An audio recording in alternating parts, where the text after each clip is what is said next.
số xuống và chú ý lắng nghe câu hỏi số 2. Câu hỏi số 2. Cô hiệu trưởng trường mầm non Cẩm Phúc tên là gì? 1.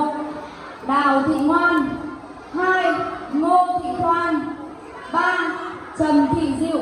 Thời gian suy nghĩ bắt đầu.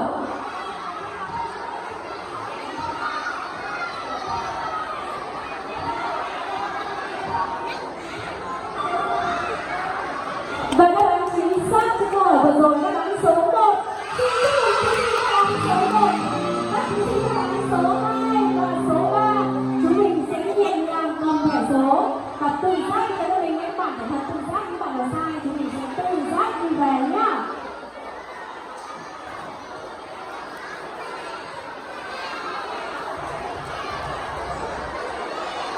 Các thí sinh chú ý lắng nghe